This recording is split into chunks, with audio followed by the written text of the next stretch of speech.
जात होते? मी बाजूनी जाणार होतो, फोटो सेशन चालू होतं. अरे पण रोल म्हणजे तुम्ही विचारा.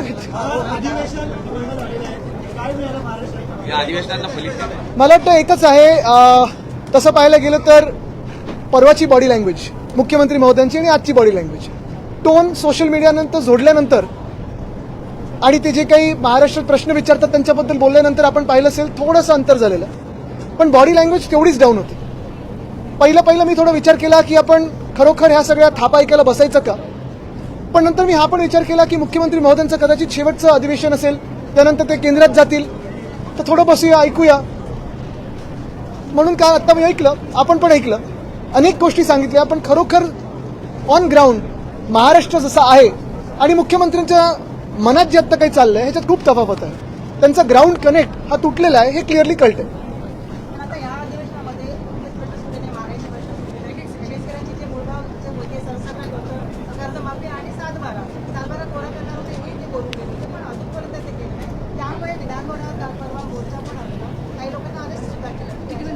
अनेक गोष्टी जसं मी सांगितलं ना, गेल्या 2-3 दिवसांमध्ये देखील आणि आपण पाहिलं असेल गेल्या 2 आठवड्याच्या ह्या पूर्ण अधिवेशनामध्ये अनेक गोष्टी विरोधी पक्षांनी घेतल्या, सत्ताधारी पक्षांनी घेतल्या. पण आज आपल्याला एक जाणवलं असेल, मुख्यमंत्र्यांच्या रिप्लायच्या वेळी देखील एक तर मिंदेंचे कोणीही मंत्री तिथे बसले नव्हते. भाजपकडून पण उपस्थिती खूप कमी होती आणि एकंदर सगळ्यांना मला वाटतं आता कळायला लागलेलं आहे की जास्ती काय आता दिवस इथे त्यांना ठेवणार नाहीत, लवकरच केंद्राकडे खेचणार आहेत. तर मला वाटतं होप्स कमी झालेले आहेत. काय देऊ शकतील नुसतं आश्वासनामागे आश्वासनं, पण पुढे काही जमिनीवर होत नाही. आम्ही कालच सांगितलं 1 दिवस करून दाखवा, ती पण हिंमत नाहीये. मुख्यमंत्री एकनाथ शिंदेंनी आरोप केले की जे राम मंदिर चोरीबद्दल जे आरोप करतात त्यांनी सिद्धिविनायक मंदिर त्यामुळे तुमच्या सहकाऱ्यांकडे ते होतं तेव्हा त्यात चोरी झाली, दानपेटीत चोरी झाली, त्याच्यावर ते का बोलत काय माहिती नाही, हे आरोप खरे असते तर त्यांच्यासोबत गुवाहाटीला पळाले असते. त्यांच्यावर जे भाजपने त्यावेळी आरोप केले होते, पळकुट्यासारखे पळाले ते घाबरून सुरत, गुवाहाटी, गोवा आणि मग इथे येऊन ते मुख्यमंत्री बनले. एकंदर काय तर त्यांनी जे ऑपरेशन देवेंद्र फडणवीस सुरू केलेलं आहे त्याच्याकडून कुठेतरी तुम्हाला डिस्ट्रॅक्ट करण्यासाठी हे सगळे करत आहेत. पण एकच मी त्यांना विचारतो, हिंमत असेल आणि खरोखर जे ते सांगतात की आम्ही बाळासाहेबांचं हिंदुत्व पाळतो, माझे आजोबा वंदनीय हिंदू सम्राट बाळासाहेब ठाकरेंचं हिंदुत्व, त्यांच्यात एक थोडं कणभर जरी असलं तरी त्यांनी प्रधानमंत्र्यांना प्रश्न विचारावा की राम मंदिर जे लुटलं ते ट्रस्टीजनं नेमलं कोणी, चंपतरायला नेमलं कोणी, अनिल मिश्राला नेमलं कोणी, जी दानपेटीत चोरी झाली आहे ते ट्रस्टीजला कोणी नेमलं, उज्जैनमध्ये जे मुख्यमंत्री लुटलं ते मुख्यमंत्र्यांना कोणी नेमलं, हे त्यांनी हिंमत दाखवावी बोलण्याचं. ऑपरेशन देवेंद्र तुम्ही म्हणताय ह्या अधिवेशनामध्ये पुन्हा एकदा ऑपरेशन टायगर 3.0 अशी अरे बाकी सगळे ऑपरेशन करा, पण ऑपरेशन देवेंद्र फडणवीस आपल्या डोळ्यासमोर चाललेलं आहे. तुम्ही बॉडी लँग्वेज बघा, आजचं भाषण बघा आणि थोड्या दिवसानंतर तुम्ही जे मी बोलतोय ते खरेल तेव्हा बघाल.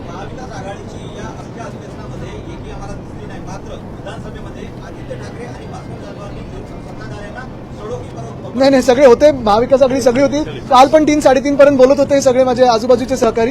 मला वाटतं सगळ्यांनी जे काही जनतेचे प्रश्न आहेत ते त्यांनी विचारण्याचं काम केलं. पुन्हा एकदा त्यांनी कशा पद्धतीने उठाव करून दाखवला, ती गद्दारी नव्हती, ती क्रांती होती, अशा सगळं काय आहे की हे सगळ्या भाकडकथा आणि थातूरमातूर बोलण्यापेक्षा गेल्या आठवड्यामध्ये पावसाळ्याने जो हाहाकार माजवलेला आहे, कुठे मिसिंग लिंकवर दरड कोसळते, कुठे खड्डे पडलेत, त्यांनीच उद्घाटन केलेल्या कोपरी पुलावर जे खड्डे पडलेत, सगळीकडे जे काही लोकांचे हाल झालेले आहेत 4 वर्ष किंबहुना 2019 पासून, म्हणजे आता किती तुम्ही मोजा, 2019च्या नोव्हेंबर पासून आतापर्यंत ह्यांच्याकडे नगर विकास हे खातं आहे. 4 वर्षामध्ये महापौर नव्हते तेव्हा प्रशासक पण ह्यांचेच होते. पैसा गेला कुठे, खाल्ला कोणी? जे कॉन्ट्रॅक्टर्स मी सतत सांगतोय, कॉन्ट्रॅक्ट तुम्ही कॉन्क्रीटच्या रस्त्यांचं दिलं, कॉन्क्रीटचे रस्ते होतेच, त्याचसोबत झाडं कापण्याचं कॉन्ट्रॅक्ट तुम्ही बिल्डिंग कॉन्ट्रॅक्टरनं दिलं. हे सगळे पैसे तुमच्या खात्यात आले आणि म्हणून आज लोकांचे हे हाल झालेले. त्याच्यावर पहिलं उत्तर द्यावं. आणि मी परत तुम्हाला सांगतो, त्यांनी हिंमत असेल तर माझ्या बाजूला इथे उभं राहावं आणि तुमच्या समोर साक्षीनी आम्ही डिबेट करू सगळ्या विषयांवर. त्यांनी पाहिजे तर पूर्ण खातं घेऊन त्यांचं उभं राहावं. खातं म्हणजे जे काही खाल्लं ते नाही, जे त्यांचं खातं डिपार्टमेंट असतं ते पेपर सकट उभं राहावं, टेलिप्रॉम्प्टर लावावे आणि मी एकटा बिना पेपरचं इथे उभं राहील.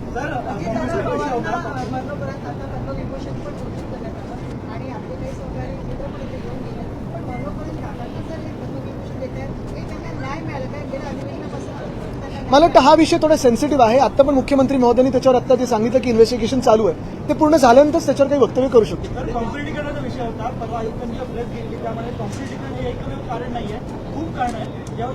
निश्चितपणे नक्कीच एकच कारण नाही, दुसरं कारण हे आहे की ज्या महानगरपालिकेच्या मध्ये महापौर आता बसलेत भाजपचे, त्याच महानगरपालिकेने बिल्डर कॉन्ट्रॅक्टरला हे ट्री ट्रिमिंगचं कॉन्ट्रॅक्ट दिलेलं आहे.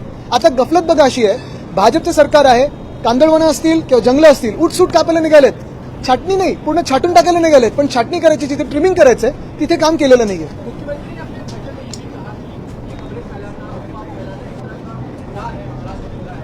उनके मन में उनको सवाल पूछना गुनाह है. परसों जो उन्होंने कहा भाड़े के तख्ते के और क्या क्या कहा, यानी शब्दों का ऐसे इस्तेमाल किया, मुझे नहीं लगता उनके मुंह में ये कभी हमने सोचा था ऐसे शब्द आएंगे.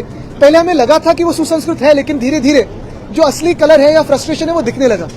दुर्भाग्यपूर्ण बात यही है कि उनका फ्रस्ट्रेशन जो दिख रहा है वो अभी राज्य पे रिफ्लेक्ट कर रहे हैं वो, और शायद ये उनका आखिरी सत्र है. इसलिए तो हम सभी आज बैठे थे ये सारी झूठी बातें सुनने. आदित्यजी, आज राजौर पाटील महापालिकेत आल्या होत्या, ना शिंदेच्या कार्यालयात गेल्या, ना ठाकरेंच्या कार्यालयात गेल्या, थेट आल्या, सही केली आणि निघून गेल्या. नेमकं त्या कुठे आहेत, काय? बघा, मी त्यांची थोडी आता मनस्थिती समजू शकतो, कारण त्यांनी मध्ये उद्धव साहेबांना येऊन भेटून पण गेला आणि त्यांनी सांगितलं त्या पक्ष सोडत नाहीयेत. ठीक आहे, काहीतरी त्यांच्या परिवारातलंच आहे म्हणून मी जास्ती त्यांना आता या वादात खेचणार नाही, आणि ही संवेदनशीलता आम्ही पाळतो. ऑपरेशन देवेंद्र चल रहा है. क्या क्या कौन?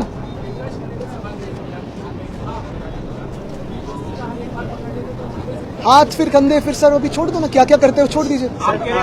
वो क्या, उनको क्या पकड़ना वो देखे. ऑपरेशन देवेंद्र चल रहा है. का आरोप लगाया, उन्होंने कहा कि देखिए, चोर ये एकनाथ शिंदे है, फेकनाथ मिंदे है.